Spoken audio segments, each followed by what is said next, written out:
الشيطان اللعين الرجيم.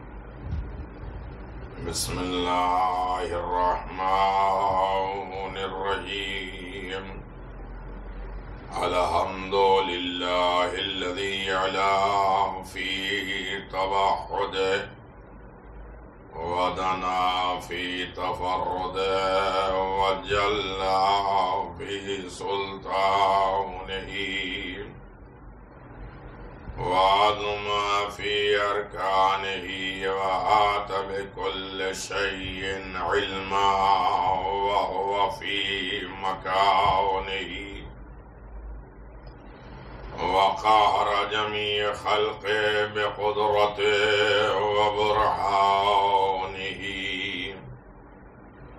حميدا لم يزل محمودا لا يزال مجيدا لا يزول مبديا ومعيد وكل أمر إليه يعود. والحمد لله الذي جعلنا من المتمسكين بولاية أمير المؤمنين وأئمة المعصومين. والصلاة والسلام على تحية والإكرام نبي الأكرم أفضل الأولين وأشرف الآخرين والمحمود الأحمد أبي القاسم محمد وعلى وصيه ووزيره بالولاية المنصوص بالوصايا سيدة الجليلة المخدومة المحرومة حق ميراث أبيها وسيدة شباب أهل الجنة وآله الطيبين لا سيما على الحق الجديد وطلعة الرشيد إمام المنتظر المهدي عجل الله تعالى فرجه الشريف وعلى آله الطيبين الطاهرين المعصومين المنتجبين ولعنة الله على أعدائهم من الآن إلى قيام يوم الدين. آمين يا رب العالمين. أما بعد فقد قال حسين بن علي عليهم السلام. بسم الله الرحمن الرحيم. إن الحياة عقيدة وجهاد. صلوات بآواز بلند. اللهم صل على محمد وآل محمد. عزاداران مظلوم کربلا، ماتمداران امام حسین علیہ السلام، ذکر امام حسین منعقد کرنے والے اور اللہ تبارک و تعالیٰ کی طرف سے یہ عظیم ترین عبادت انجام دینے والے افراد خوش نصیب ہیں جو فرش ادائے امام حسین پہ تشریف فرما ہے۔ یہ امام حسین علیہ السلام کا جو فرش ہے وہ دربار ہے، حرم الہی کے مقام پہ ہے، حتیم الہی ہے، قبہ امام حسین کا مقام رکھتا ہے۔ یہاں دعائیں قبول ہوتی ہیں، فیصلے ہوتے ہیں اور انسان کے حق و باطل کی تمیز سکھائی جاتی ہے، عزت و ذلت بتائے جاتے ہیں، دین اور احکام بتائے جاتے ہیں، خدا کا قرب بتایا جاتا ہے، شیطان سے دوری بتائی جاتی ہے، محبت اور الفت آل محمد اور اطاعت معصومین کی توفیق مانگی جاتی ہے۔ یہاں سے انسان کسی کے کام آنے کے سبب تلاش کرتا ہے، کسی کی خوشیوں کے ذرائع فراہم کرتا ہے۔ یہ مجلس حسین اللہ تبارک و تعالیٰ کی طرف سے ایک عظیم تحفہ، عظیم عنایت اور اللہ کا بہترین گفٹ اور تحفہ ہے یہ مجلس حسین۔ لہذا اسے عبادت کے اعتبار سے انجام دینا چاہیے اور اللہ تبارک و تعالیٰ سے لو لگاتے ہوئے حسین خدا سے قریب پہنچانے کا بہترین وسیلہ ہے۔ بات یہ چل رہی تھی کہ حیات کیا ہے، زندگی کیا ہے، آبادی کیا ہے، عزت و سکون کیا ہے، اور عزت کے دائرے میں زندگی کیا ہے، مسائل سے بچنے کا وسیلہ کیا ہے۔ تو حسین نے کہا عقیدہ ہے، اور اس عقیدے پر ہمیشہ باقی رہنا ہے۔ بڑے توجہ کے ساتھ آپ سماعت فرما رہے ہیں، اور یقیناً اس ضمن میں میرے تک باتیں آ رہی ہیں کہ بات پہنچ رہی ہے، اور لوگ اسے ڈیپ میں اور اس کی گہرائیوں میں جا بھی رہے ہیں، اور الحمدللہ عمل بھی کر رہے ہیں، حسینیت کے قریب ہو رہے ہیں، عزاداری سے محبت ہو رہی ہے، محبت اہل بیت کی بھیک ملی ہے، تو اس پر شکرانہ بھی ادا کیا جا رہا ہے۔ یقیناً شکر ہے کہ بات پہنچ رہی ہے۔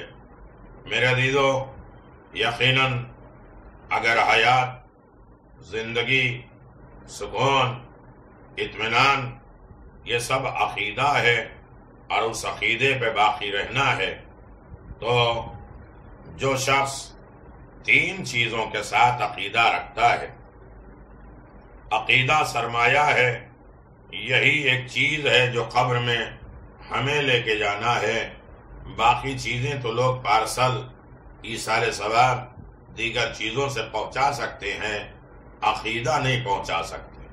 توجہ کریے گا میرے عزیزو، یہ فرش ادا کی دین ہے جو ہمارے عقیدے کو مضبوط کر رہا ہے۔ 3 چیزوں کے ذریعے عقیدہ جو 3 چیزوں پہ رکھتا ہے، ہرگز کبھی بھی پریشان نہیں ہوگا، اور بالکل سکون میں رہے گا۔ ایک تو یہ ہے، توجہ کریے گا، ایک یہ ہے کہ خدا کو خدا کی طرف سے امانت دار سمجھے، خود کو خدا کی طرف سے ایک امانت دار، نہ اپنے آپ کو اذیت، نہ اپنے آپ کو تکلیف، نہ اپنے آپ کو ہلکان، نہ اپنے آپ کو ہلاکت۔ اسی لیے کہا جاتا ہے، کوئی انسان کہہ دے کہ میں نے اپنے آپ کو سوسائڈ کر لیا، مار لیا، اس میں آپ کو کیا پرابلم ہے؟ کہا نہیں، یہ اصل میں امانت کسی کی ہے۔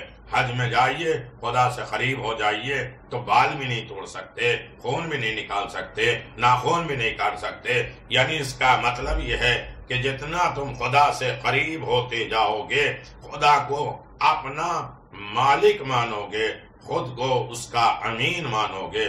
یعنی سب سے بڑا عقیدہ انسان کی زندگی میں حیات سمجھنا ہے، تو حسین کے در پہ آؤ۔ حسین ابن علی فرماتے ہیں کہ خود کو خدا کی طرف سے امانت دار سمجھو، ہمارے پاس جو کچھ بھی ہے وہ خدا کا ہے، اور یہی وجہ ہے، آگے چل کے آپ سمجھیں گے کہ اسے امانت دار سمجھے، یعنی جو کچھ بھی اس کے پاس ہے وہ خدا کی امانت ہے۔ جیسے کہ ہمارے چھٹے امام جعفر صادق علیہ السلام نے فرمایا، العبد ما فی یداہ کان لمولاہ، بندہ اور جو کچھ بھی اس کے ہاتھ میں ہے اس کے مولا کا ہے۔ ہمارے ہاتھ میں سکون، اطمینان، عزت، مال، شہرت، جاہ و حشم، تخت و تاج، دولت، سرمایہ، گھر، بزنس، کاروبار، رشتہ دار، حرامت دار، جو بھی ہیں وہ ہمارے نہیں ہیں، ہمارے مولا کا ہے، ہمارے آقا کا ہے۔ اگر اتنی بات سمجھ میں آ گئی تو ہر انسان اسے سرمایہ سمجھے گا، نعمت سمجھے گا۔ یہی وجہ ہے جو سارے مال کو ملکیت سمجھتے ہیں، چلے جانے کے بعد افسوس کرتے ہیں، اور جو سب کچھ امانت الہی سمجھتے ہیں، جانے کے بعد شکر کرتے ہیں۔ آپ کسی کے پاس کچھ امانت رکھ دیجئے کہ میں آتا ہوں اور لے کے جاؤں گا، اور جس نے امانت رکھی ہے وہ تو پریشان ہے کہ حفاظت کرو، چوری سے، ضائع ہونے سے، برباد ہونے سے، جب وہ زیارت سے آئے انہوں نے کہا بھائی میرے داغینہ، میرا سونا دے دو، انہوں نے کہا یہ لے لو، اور کہا شکر پروردگار، کیا شکر کیوں کر رہے ہو؟ کیا اس لیے کر رہا ہوں کہ ہم نے صحیح امانت کو دے دیا۔ یعنی اس کا مطلب یہ ہے کہ امانت کو ادا کرنے کے بعد شکریہ ہوتا ہے، لیکن جو کچھ بھی ہمارے پاس ہے اگر ہم اسے اپنی ملکیت سمجھیں گے، ہم اسے اپنے مالک ہونے کا اقرار کر لیں گے، تو ہمارے اندر مایوسی پیدا ہوگی، رنجیدگی پیدا ہوگی اور مایوسی پیدا ہو جائے گی۔ لیکن جو کچھ بھی ہمارے پاس ہے اسے ہم سمجھیں کہ خدا کی امانت ہے، تو جانے کے بعد افسوس نہیں ہوگا۔ اب سمجھے حسین ابن علی ہر قربانی پہ شکر کیوں کر رہے ہیں؟ کہا یہ میرا نہیں ہے، اکبر کے جنازہ آیا، کہا شکر کیا، کہا چونکہ اگر میں سمجھتا یہ میری ملکیت ہے تو مجھے افسوس ہوتا، میں نے اسے امانت جانا ہے، لہذا مال بھی خدا کا ہے، جان بھی خدا کی ہے، سب کچھ خدا کا ہے، اس کے بارگاہ میں واپس کر دینا یہ شکر الہی کا بہترین وسیلہ ہے۔ ایک صلوات پڑھ دیں محمد و آل محمد۔ تو عزیزان محترم، ایسے موضوع کو بھی آپ آسانی کے ساتھ سمجھ رہے ہیں۔ ہمارے امام جعفر صادق علیہ السلام نے اللہم صلی علی محمد و آل محمد عنوان بصری کو فرماتے ہوئے کہا ہے، اگر تم علم چاہتا ہے، اگر تو علم چاہتا ہے تو عبودیت کی حقیقی معنی کی معرفت حاصل کر لے۔ اور اس نے عرض کیا ما حقیقت العبودیہ، یہ بندگی کیا ہے؟ ان کہتے ہیں نا 10 روپے دے دیں بندے خدا۔ ارے عبدیت بندے خدا بہت بڑا رتبہ ہے جو رسالت سے بھی بڑا ہے۔ عبدہ و رسولہ، پہلے عبدیت کی گواہی دیتے ہیں پھر رسالت کی گواہی دیتے ہیں۔ یا مولا یہ بتائیے ما حقیقت العبودیہ، یہ بندگی، یہ عبدیت ہے کیا؟ اس کے معنی کیا ہے؟ اگر علم حاصل کریں، عبدیت حاصل، عبادت کرنا چاہیں تو خدا کی معرفت ہو تو یہ عبدیت ہے کیا؟ تو امام نے فرمایا ثلاثۃ الاشیاء، 3 چیزیں ہیں۔ پہلی یہ ہے کہ بندہ خود کو کسی چیز کا مالک نہ جانے۔ جیسے ہاتھ اٹھایا اللہ اکبر، اس کا مطلب یہ ہے کہ ہم نے سرنڈر کر دیا اپنے آپ، اس کے حوالے کر دیا، اب ہمارا کچھ نہیں ہے۔ تو جو کچھ بھی ہے بندے کا وہ سب اللہ کا ہے، بندہ خود کو کسی چیز کا مالک نہ سمجھے، یہ ہے عبادت۔ ہم سوچتے ہیں تسبیح لے کے بیٹھ جائیں عبادت، نماز پڑھ رہے ہیں عبادت۔ بھائی نماز عبادت ہے، کیوں؟ اس لیے کہ نماز میں جب انسان پہنچا تو یہ احساس کیا کہ میرا مالک وہ ہے، میں کچھ نہیں ہوں۔ نہ ہم ادھر اپنی مرضی سے گھما سکتے ہیں، نہ اپنی مرضی سے بیٹھ سکتے ہیں، نہ اپنی مرضی سے اڑ سکتے ہیں، بلکہ ہم نے اپنے آپ کو سرنڈر کر دیا۔ اللہ اکبر کہا، اللہ سب سے بڑا ہے، تو اس کا مطلب یہ ہے کہ بندہ خود کو کسی چیز کا مالک نہ جانے، یہ عبادت، بلکہ جو کچھ اس کے ہاتھ میں ہے وہ خدا کا ہے۔ قسمت، شفا، برکت، رحمت، شہرت، مال و دولت، یہ ہمارا نہیں، خدا کا ہے۔ 3 چیزیں عقیدے مضبوط کر لو، حیات رہے گی، زندگی رہے گی۔ یہ حسین نے بانٹا ہے۔ بات تو اب کھل رہی ہے اور یقیناً آپ سن رہے ہیں۔ جب یہ عقیدہ پیدا ہو جائے گا کہ ہمارا کچھ نہیں ہے، بندہ خود کو کسی چیز کا مالک نہیں سمجھ میں آ رہا ہے، بلکہ جو کچھ بھی ہے اس کے ہاتھ میں وہ خدا کا ہے، جب یہ عقیدہ مضبوط ہوگا تو پھر خمس، زکوٰۃ، حج، صدقات، مجلس میں نیاز، عزاداری، جلوس داری، گھر میں بچوں کے لیے اچھے خرچ، اخراجات، سخاوت، یہ ساری چیزیں انسان کی زندگی میں آ جائے گی، اس لیے کہ اس کے دل میں عقیدہ پیدا ہو گیا ہے کہ انسان کا کچھ نہیں ہے، مالک وہ ہے، ہمارے ہاتھ میں کچھ نہیں ہے، سب کچھ خدا کا ہے۔ ایک صلوات پڑھ دیں محمد و آل محمد۔ اللہم صلی علی محمد و آل محمد وعجل فرج آل محمد۔ تو بڑی آسانی کے ساتھ انسان، جہاں انسان خم، زکات، حج، صدقات، عزاداری، کار خیر، نیکیاں، گھر والوں کے ساتھ اچھا سلوک، اچھا سرمایہ، اچھے خرچ، اچھے اخراجات نہیں کرتا، بچاتا ہے، وہ یہ سوچتا ہے یہ مال میرا ہے نا، چلے جاتے ہیں مال، بچتے نہیں ہیں، کبھی ہاسپٹل میں ہے، کبھی خرابیاں میں ہے، کبھی چوری ہو گئے، اس سے پہلے کہ خدا کے پاس رکھوا دو، خدا بڑا امین ہے، حسین کے نام پہ دے دو، حسین ایک کے 70 برکات دیتے ہیں۔ نام حسین پہ خرچ کرنا، عزاداری پہ خرچ کرنا، ہر سال بڑھنا چاہیے، اسی لیول پہ نہیں کہ ہم کل تک یہاں تک عزاداری کر رہے تھے اور یہیں تک باقی ہے۔ ہماری ڈائری میں لکھا ہے کہ پچھلے سال میں نے اتنا خرچ کیا تھا۔ میرا عزیزو، اخراجات بڑھاؤ تاکہ ادھر سے اور بڑھے۔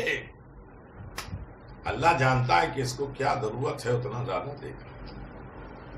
جو سب کچھ اللہ کا ہے، ہمارا کچھ نہیں ہے۔ یہ اگر انسان کے اندر فکر پیدا ہو جائے کہ میرا کچھ نہیں ہے، جو کچھ بھی میرے ہاتھ میں ہے اس کا مالک وہ ہے اور اس کا ہے، تو ساری نیکیوں میں وہ اچھائی کرے گا، کنجوسی بخل نہیں کرے گا۔ یہ سب چیزیں اس وقت مشکل ہو جاتی ہیں جب انسان یہ سوچ لیتا ہے یہ سب مال میرا ہے، پھر مال کے ساتھ محبت پیدا کر لیتا ہے۔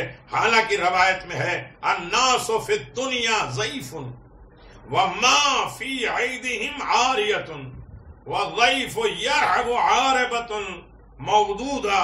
لوگ دنیا میں مہمان ہیں، جو چیزیں ان کے ہاتھ میں ہے وہ عاریتاً اور امانتاً اسے دی گئی ہے۔ سن لیجئے، مہمان چلا جائے گا، چیزیں مالک کے پاس رہ جائیں گی۔ خالی ہاتھ گئے کتنے لوگ ہیں جنہوں نے قبر سے ہاتھ نکلوایا، جنازہ چل رہا ہے تو ہاتھ اوپر اٹھوا کے دیا کہ دنیا دیکھ لے کہ ہم جا رہے ہیں تو خالی ہاتھ جا رہے ہیں، جو کچھ بھی ہے اس کا ہے۔ حلال و حرام کر کے کتنا بھی جمع کیا، مرنے کے بعد اولاد، رشتہ دار، قرابت دار میراث کے ذریعے وہ لے کے جاتے ہیں۔ ہمارا تو کچھ نہیں ہے، ہمیں دنیا میں مہمان بن کر آئے تھے اور مہمان ہی کی طرح چلے جا رہے۔ پہلا عقیدہ یہ ہو جائے کہ بندہ یہ سمجھ لے کہ وہ خود کچھ نہیں ہے، اس کا مالک وہ ہے، ہمارے ہاتھ میں کچھ نہیں ہے، سب کچھ خدا کے ہاتھ میں ہے، ہمارا کچھ نہیں ہے، جو کچھ بھی ہے وہ خدا کا ہے، اس کے پاس امانت ہے۔ یہ عقیدہ ہے تو زندگی کی علامت ہے حسین کے قول کے مطابق۔ کم از کم یہ 8 دن میں ہمیں یہ سوچ لینا ہے کہ حسین ہمیں کیسے زندہ رکھنا چاہتے ہیں، حسین والوں کی زندگی اور لائف کیسے ہونی چاہیے۔ حسین والوں کی لائف یہی ہے کہ ٹھیک ہے بچے قربان ہو جائیں تو ہو جائیں، اس لیے کہ میرے نہیں ہیں، یہ خدا کی امانت ہے۔ جزاک اللہ میرے عزیزو۔ تو اس کا مطلب یہ ہو گیا کہ انسان خدا کا بندہ ہے، جتنی بھی چیزیں ہیں سب اس کی امانت ہے میرے پاس، تو امانت ادا کر کے شکر ادا کرو۔ دوسرا معنی ہے عبودیت اور بندگی کا، یہ ہے یعنی بندہ کون ہے اور خالق کون ہے اور خدا کی عبادت کیسے ہوتی ہے اور عبودیت کا راز کیا ہے، تو اسے معلوم ہونا چاہیے کہ خدا نے بندے کے لیے جو نفع اور نقصان مقرر رکھا ہے اس کی مصلحت اور فائدے کی خاطر ہے اور اسے مل رہے ہیں۔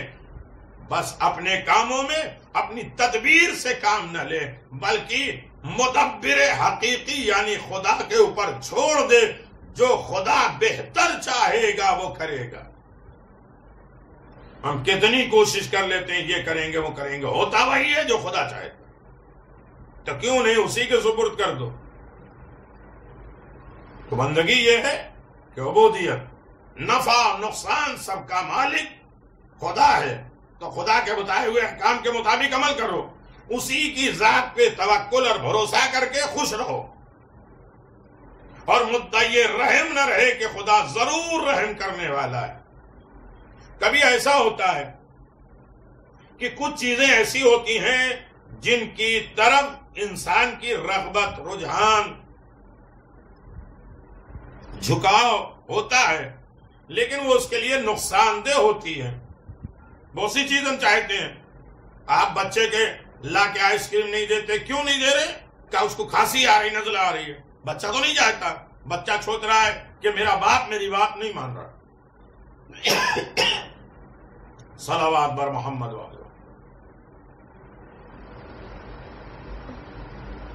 ہم یہ سوچتے نہیں، لیکن جانتا ہے باپ کہ اپنے بچے کو کس عالم میں ہمیں رکھنا ہے۔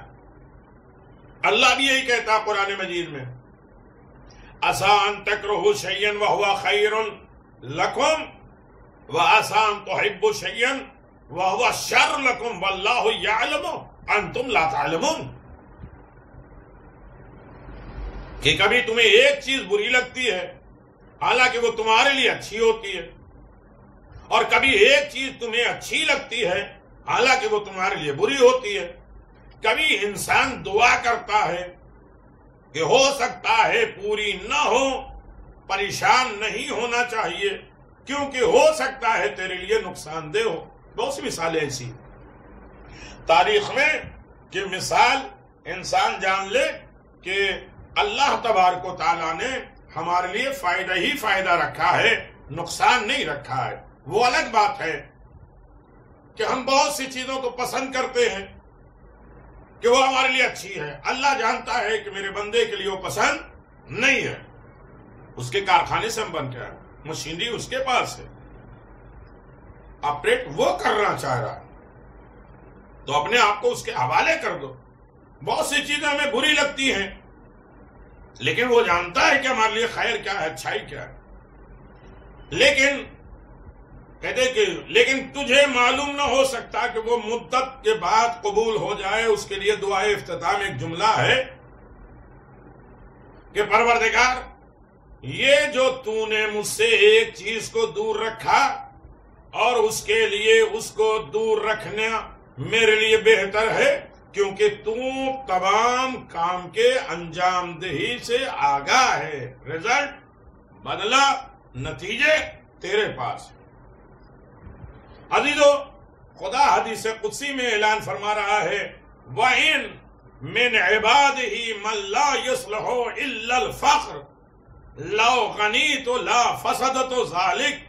میرے بندوں میں سے کچھ ایسے ہیں جن کے لیے فقر ہی بہتر ہے، غربت ہی بہتر ہے۔ اگر وہ مالدار ہو جائیں تو وہ گمراہ ہو جائیں گے۔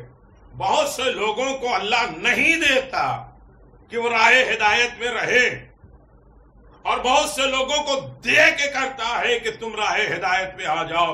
اگر تمہیں نہیں دیا تو تم کسی اور کے دروازے پہ چلے جاؤ گے،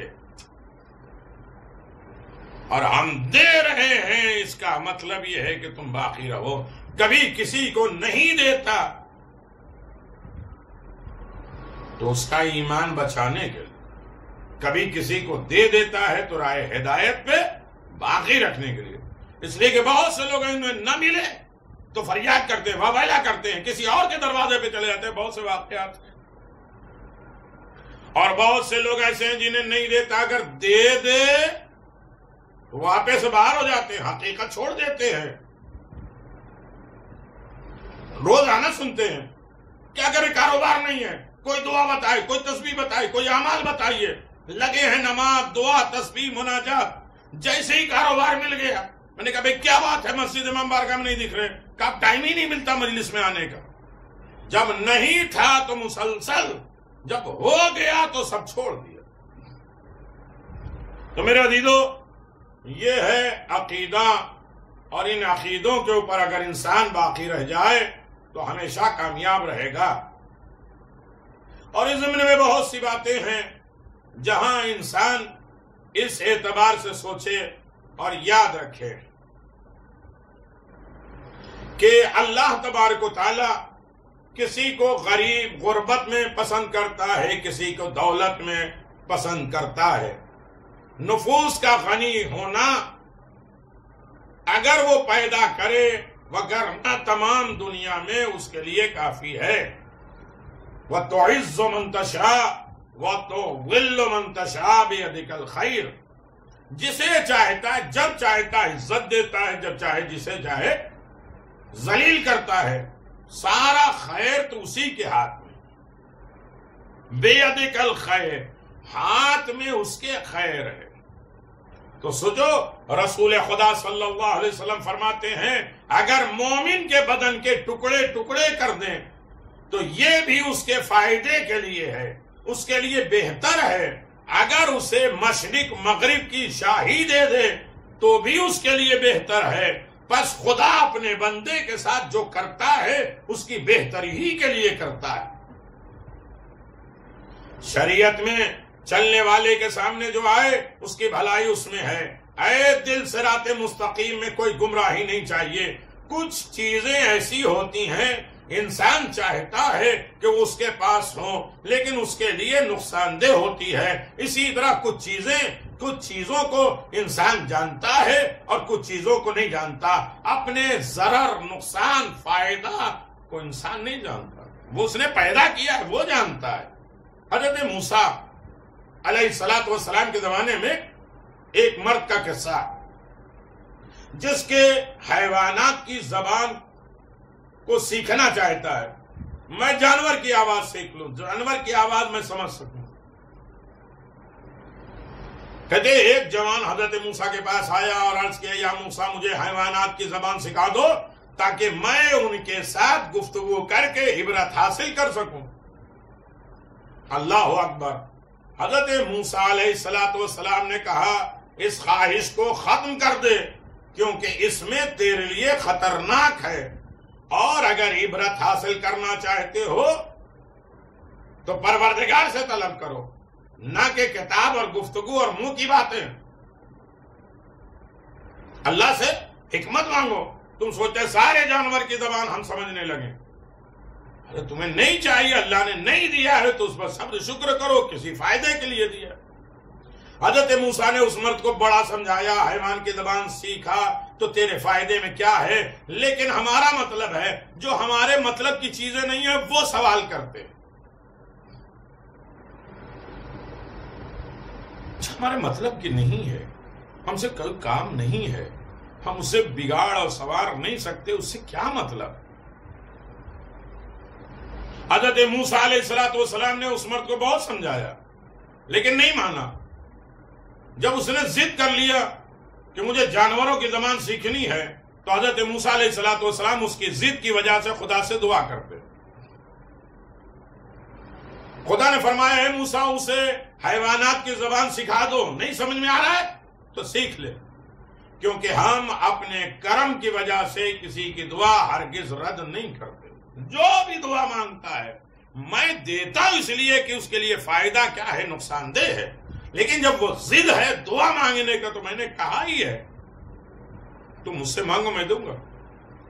یہ الگ بات ہے کوئی حرام کی نہ مانگے، نقصان دہ نہ مانگے، خرابیاں نہ مانگے اور سکون مانگے۔ خدا کی طرف سے حکم ہوا، خدا اس شخص کو حیوان کی زبان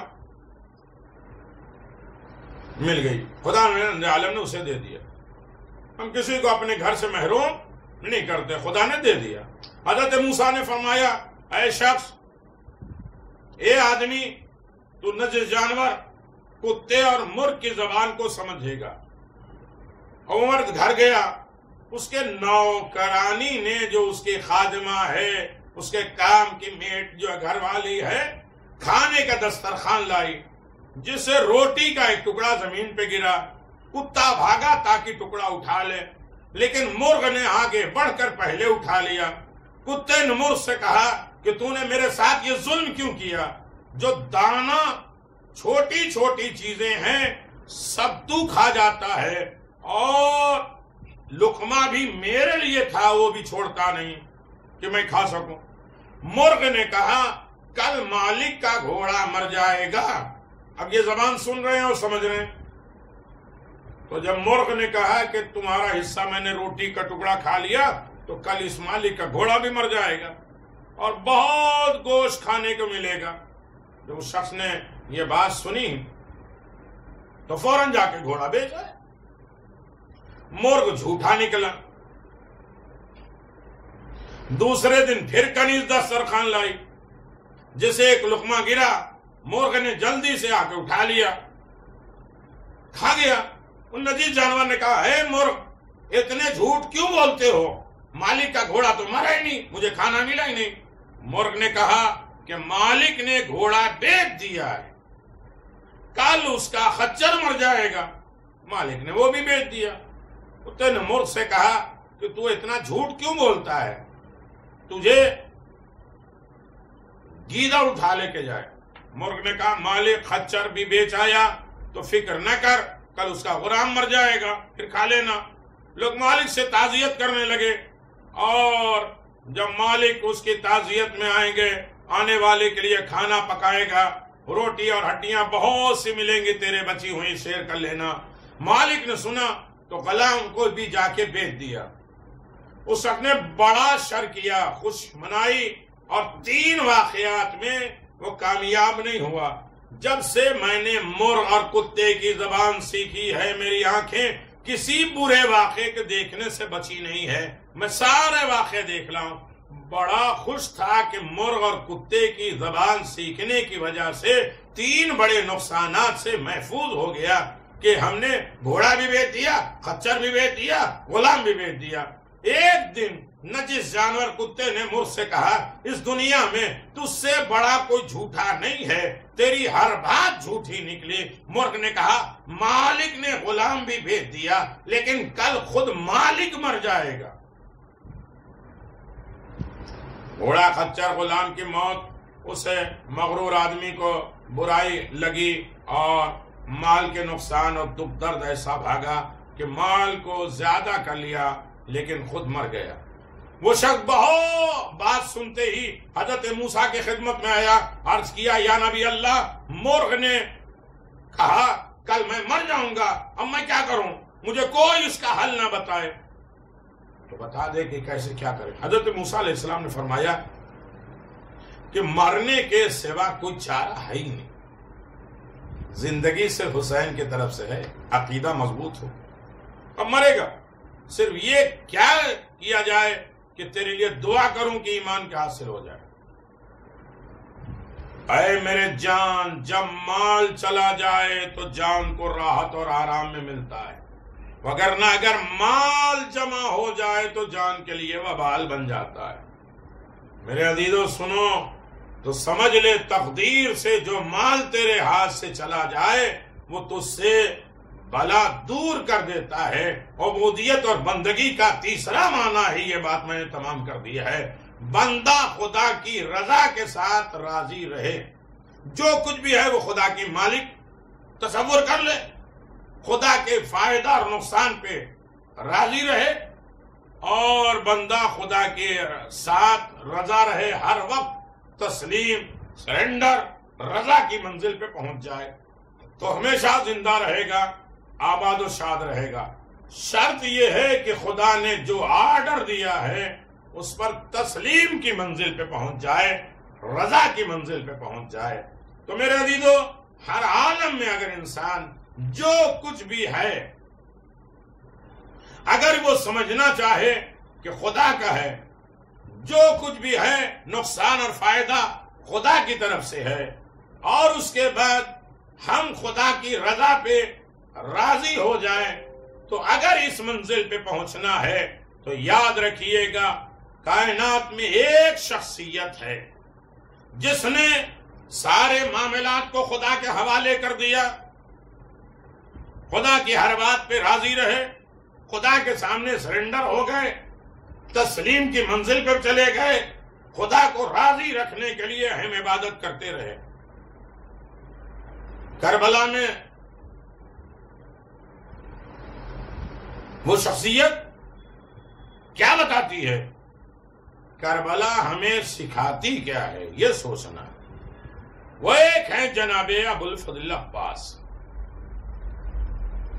آپ دیکھیں کربلا کے اہم لیسن، سبق میں، پیغام میں، درس میں، عبادت میں ایک بہت بڑا سبق وفاداری ہے اپنے خدا سے، اپنے مولا سے۔ جو وعدہ کیا ہے وفا کرو، جو عہد کیا ہے اسے پورا کرو، جو تم نے یہ دین، مذہب، شریعت جو سیکھا ہے حسین کی وجہ سے، تو وفاداری ہے کہ حسین کی عزاداری ہو. جو وعدہ کیا ہے عالم ارواح میں کہ اللہ کی عبادت کریں گے تو اس کے ثابت رہو. امام حسین علیہ السلام کے تمام وفادار اصحاب کی خصوصیات میں سے ایک خصوصیت وعدے کو وفا کرنا ہے. دین بچانے کا وعدہ حسین نے کیا تھا، پورا جناب عباس نے کر کے دکھایا. اگر یہ تمام تینوں کوالٹی ڈھونڈنی ہو تو جناب عباس کے پاس ہے. عباس راہ ہدایت ہیں، عباس باب الحسین ہیں. حسین تک پہنچنے کا بہترین دروازہ جناب عباس علیہ السلام. شب عاشور امام حسین علیہ السلام نے اپنے اصحاب با وفا کی اس صفت کو بیان کرتے ہوئے فرمایا کہ میں نے اپنے اصحاب سے زیادہ وفادار دیانتدار کسی کے اصحاب کو نہیں دیکھا ہے. اب ہمیں حسینی بننا ہے، حسین کا چاہنے والا بننا ہے. حسین کے ماننے والوں کی لائف کیسے ہو، حسین کے چاہنے والے کی زندگی کیسی ہو؟ تو ایک تو وفادار ہو، ایک دیانتدار، امانتدار. یہ ساری چیزیں خدا کی خشک باتیں نہیں ہیں. اس کے ضمن میں کتنے فضائل. بن تو جاؤ ایک مرتبہ حسین کے، حسین سے حسین کو مانگو. حسین فخر کرتے ہیں جیسے اصحاب مجھے ملے. یہ مجلس حسین میں بیٹھنے والے اصل میں اصحاب حسین ہیں. حسین کی آواز پہ لبیک کہنے والے، حل من ناصر ینصرنا سننے والے اور حسین کی دعوت پہ آواز دینے والے، یہ حسین کے لشکری ہیں، حسین کے چاہنے والے ہیں. اور حسین کے چاہنے والوں کا کیا ہے؟ وہ وفادار ہوں، عہد پیمان ہوں. خدا سے جو وعدہ کیا وہ بھی پورا کریں، رسول سے جو وعدہ کیا وہ بھی پورا کریں، امام سے جو وعدہ کیا وہ بھی پورا کریں، بندوں سے جو وعدہ عہد اور پیمان کیا ہے وہ بھی پورا کریں. تب تو حسین فخر کر رہے ہیں جیسے اصحاب مجھے ملے، نہ نانا کو ملے، نہ بابا کو ملے، نہ بھائی کو. عزیزوں، ہم شہدائے کربلا کی زیارت نامہ میں بھی پڑھتے ہیں کہ میں گواہی دیتا ہوں کہ آپ نے خدا کے ساتھ کیا ہوا عہد و پیمان پورا کر دیا. یعنی حسینی وہ ہوگا جو خدا کے وعدے کو پورا کر دے. ساری چیزیں خدا کی ہیں، نقصان فائدہ ہاتھ میں خدا کے ہے. اللہ کے احکام پہ راضی ہونا یہ بندوں کا کام ہے. اس عہد اس پیمان کو پورا کرو. اے میرے بندو، اگر تم مجھ سے راضی ہو جائے تو ہم تم سے راضی ہو جائیں. امام حسین علیہ السلام کے اصحاب، چاہنے والے، مطیع فرما بردار، وفاداری کا ایک عمدہ منظر حضرت ابو الفضل عباس علیہ السلام. عباس وفا کا پیکر، وفا کا علمدار، عہد و پیمان کو پورا کرنے والا. شمر کے امان نامہ، شمر نے کہا کہ میں تمہیں بچا لوں گا، اپنی طرف آ جاؤ، سے رد کر دیا. جو شمر اولاد ام البنین علیہ السلام کے لیے امان لایا تھا، مولا عباس نے امان نامے کو مسترد کر دیا اور کرتے ہوئے کہتے ہیں، فرماتے ہیں، میں کبھی بھی اپنے دین کو چھوڑوں گا نہیں. جو کسی تھوڑے سے فائدے کے لیے اپنے مولا کا حکم چھوڑ دیتے ہیں، عزاداری چھوڑ دیں، دیانتداری چھوڑ دیں، امام زمان کا راستہ چھوڑ دیں فائدے دنیا کے لیے، وہ کیسے اپنے معاملات کو خدا کے حوالے کریں گے؟ جناب عباس کا دن ہے، وفا کا دن ہے، بھائی چارگی کا دن ہے، اخوت کا دن ہے. ہاں میرے عزیزو، یہ صفات جناب ابو الفضل عباس کے دائرے میں ہمیں زندگی گزارنا ہے. وہ علمدار یہاں بھی ہیں اور امام زمان آئیں گے تو وہاں بھی علمدار ہوں گے. تو جناب ابو الفضل عباس نے عمر سعد کے امانت نامے کو ترک کر دیا اور آواز دیا، دین کو میں چھوڑ نہیں سکتا. حسین کا ساتھ اصل میں دین کا ساتھ کیا ہے میرے سمجھے؟ اللہ اکبر. مولا عباس نے مسترد کر دیا، ٹھکرا دیا.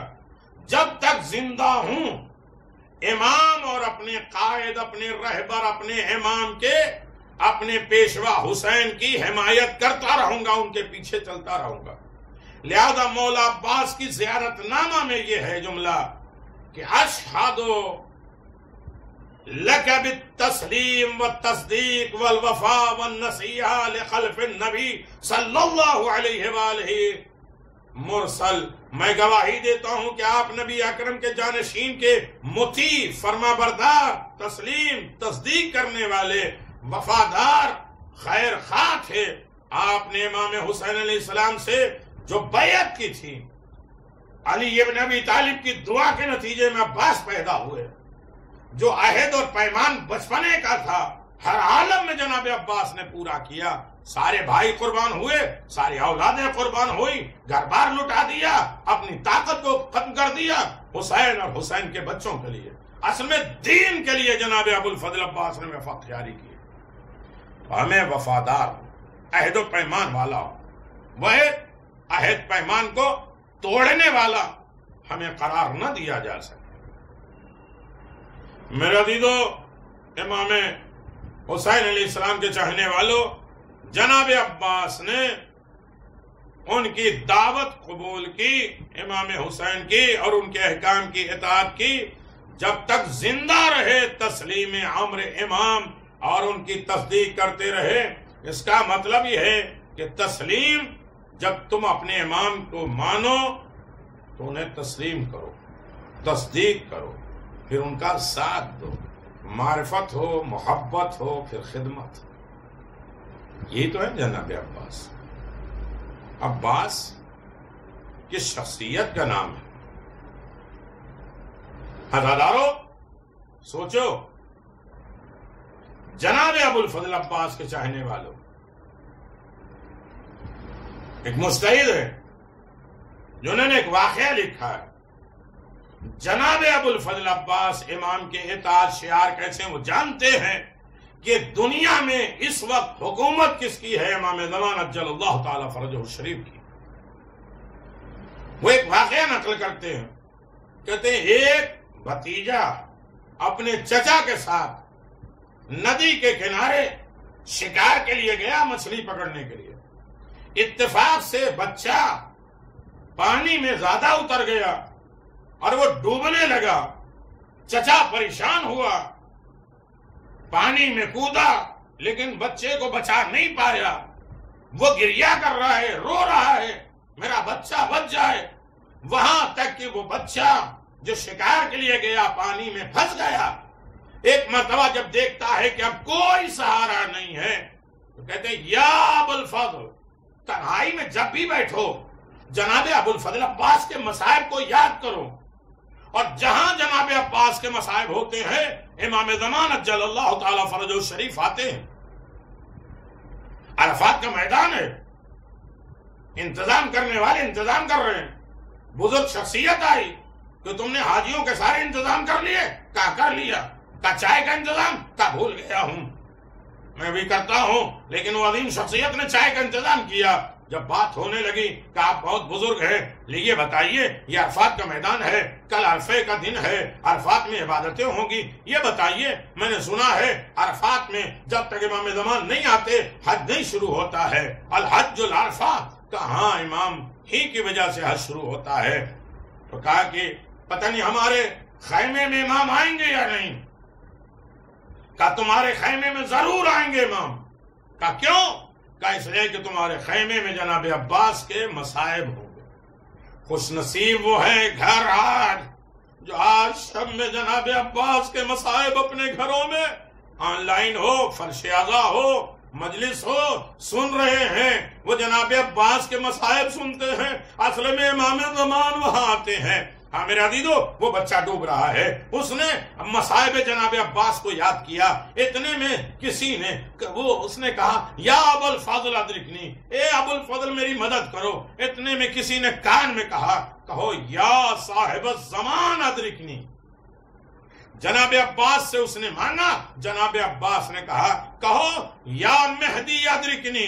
جیسے اس نے کہا تو نجات پا گیا۔ چچا نے پوچھا کیا وجہ ہے؟ کہا میں یا عباس کہہ کے بلا رہا تھا، اور کوئی آیا میرے کان میں کہتا ہے کہتا ہے یا مہدی ادرکنی کہو.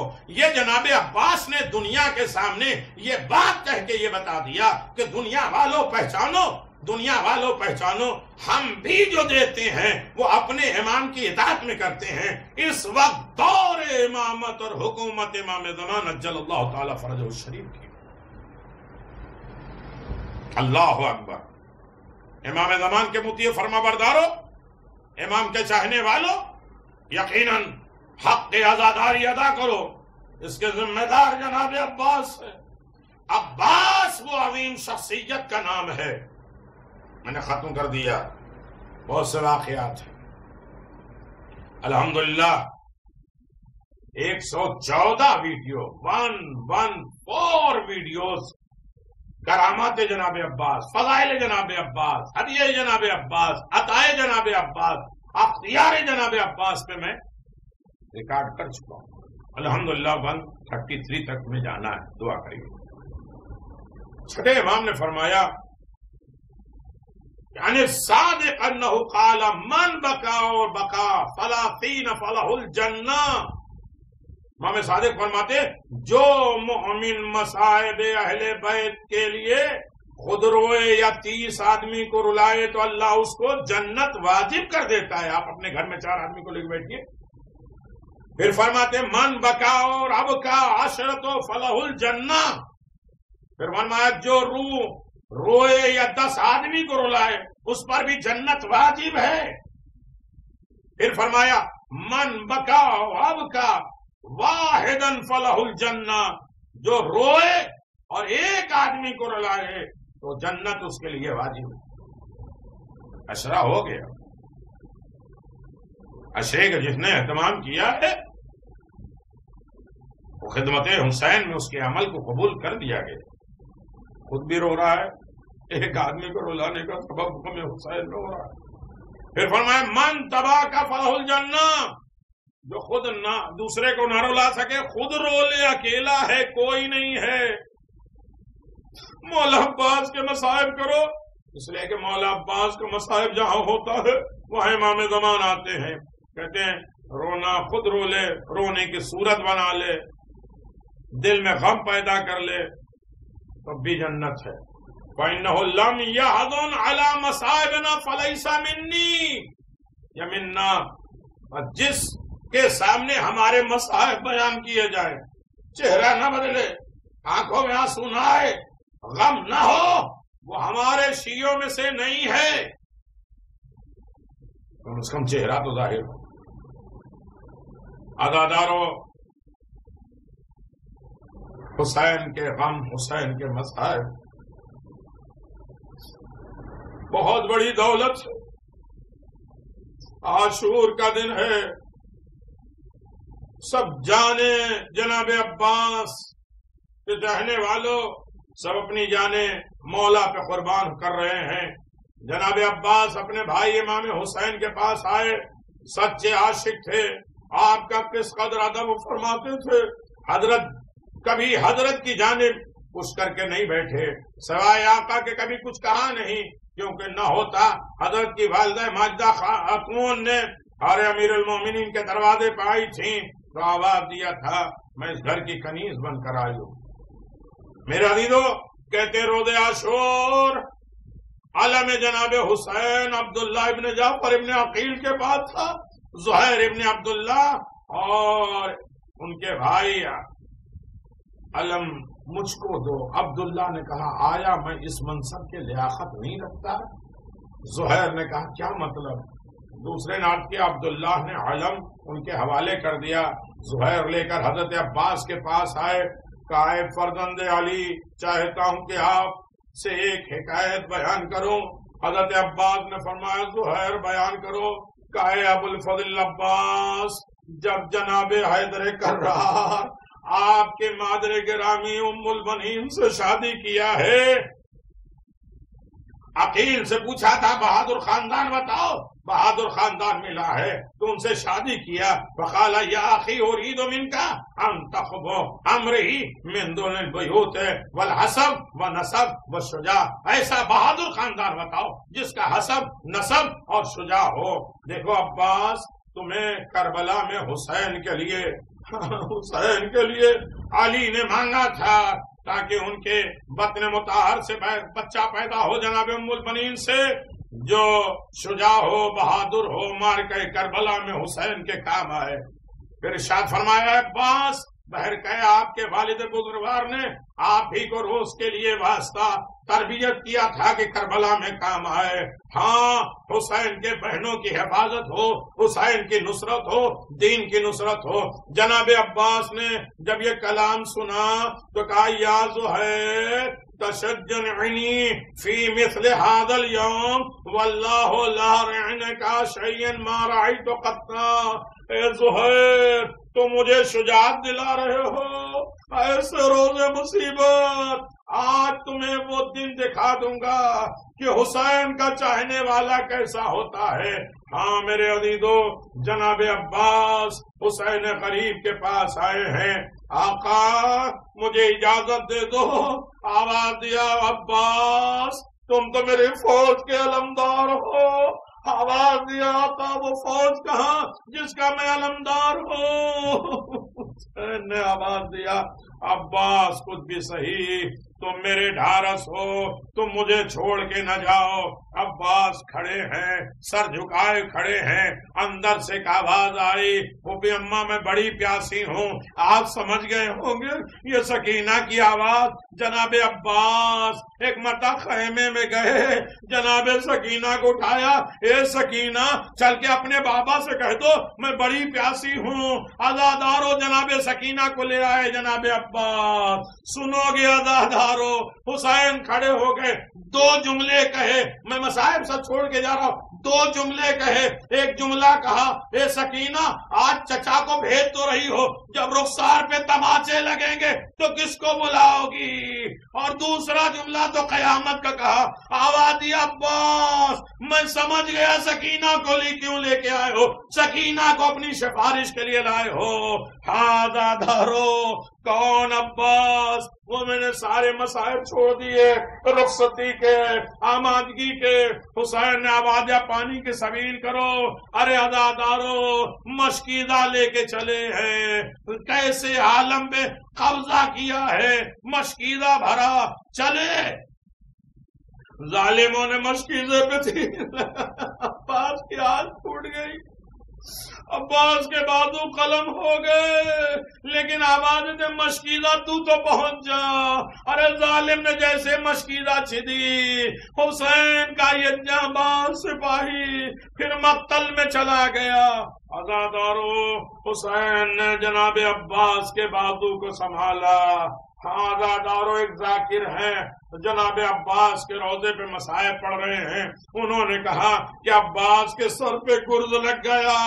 ارے میرے عزیزو خادمے جناب عباس باہر آئے، آواز دیا ایسا نہ پڑھا کرو، عباس قدمے اتنے اونچے ہیں کون گرز مار سکتا ہے؟ ارے ذاکر خاموش ہو گیا، گھر گیا، جناب عباس سے توسل کیا، سو گیا۔ خواب میں جناب عباس آئے، آواز دیا تم اپنا دل چھوٹا نہ کرو کہ میرے سر پہ گرز نہ لگا۔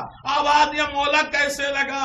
آپ کا قد تو اتنا اونچا ہے، کون وہاں تک پہنچ سکتا ہے؟ کہ میری آنکھ میں تیر لگے، میں نے گھٹنوں سے جھک کے چاہا کہ وہ تیر دبا کے گھٹنے سے دبا کے نکال لیں، لیکن یہ موقع غنیمت جان کے ظالم نے میرے سر پہ گرز مارا، میں تیورا کے زمین پہ آیا۔ اے ذاکر میرے مسائب پڑھا کر، آوازیں پڑھ کے تو آیا ہوں۔ کہا نہیں، جو بھی مقتل میں جاتا تھا تیر لگتے تھے، اپنے ہاتھ سے تیر نکال کے پھینک دیتا تھا، لیکن ہائے عباس جب آنکھ میں تیر لگا ہاتھ تو نہ تھے، ارے کیسے تیر نکالتے؟ آواز دیا جب کوئی بلندی سے گرتا ہے تو اپنے ہاتھوں کو ٹیک دیتا ہے، لیکن ہائے عباس جب گھوڑے سے زمین پر آئے تو ہاتھ تو نہ تھے، منہ کے بل آئے۔ ارے حسین چلے ہیں، عباس کے سرانے آئے ہیں۔ عباس کیا بات ہے، جب میں پیدا ہوا تھا تو سب سے پہلے میں نے آپ کی زیارت کی تھی، لیکن آج میں چاہ رہا ہوں کہ آپ کی زیارت کروں. عزادارو سنو گے عزادارو؟ ہاں بھیا کیا بات ہے؟ کرو. کہ ایک آنکھ میں تیر ہے، ایک آنکھ میں خون ہے. حسین نے صاف کیا. ہاں عزادارو میرے بھیا، ایک خواہش میری ہے، تم نے ہمیشہ آقا کہا، ایک مرتبہ مجھے بھائی کہہ کے بلا دو، میرا لاشا نہ لے کے جانا. ہاں زادارو ادھر جناب سکینہ کہہ رہی ہے، اے بچوں رکو، میرا چچا پانی لینے گیا ہے. ادھر حسین عباس کے بازو کو سنبھالتے ہیں، علم لے کر چلتے ہیں. سکینہ کہہ رہی وہ علم آ رہا ہے، لیکن جیسے قریب آیا بابا کے ہاتھ میں علم دیکھا، سکینہ لپٹ گئی. اے بابا میرا چچا کہاں گیا؟ اے سکینہ لو علم آ گیا، تمہارا چچا مارا گیا. الا لعنت اللہ علی قوم الظالمین سیعلم الذین ظلموا ای منقلب ینقلبون. ماتم حسین.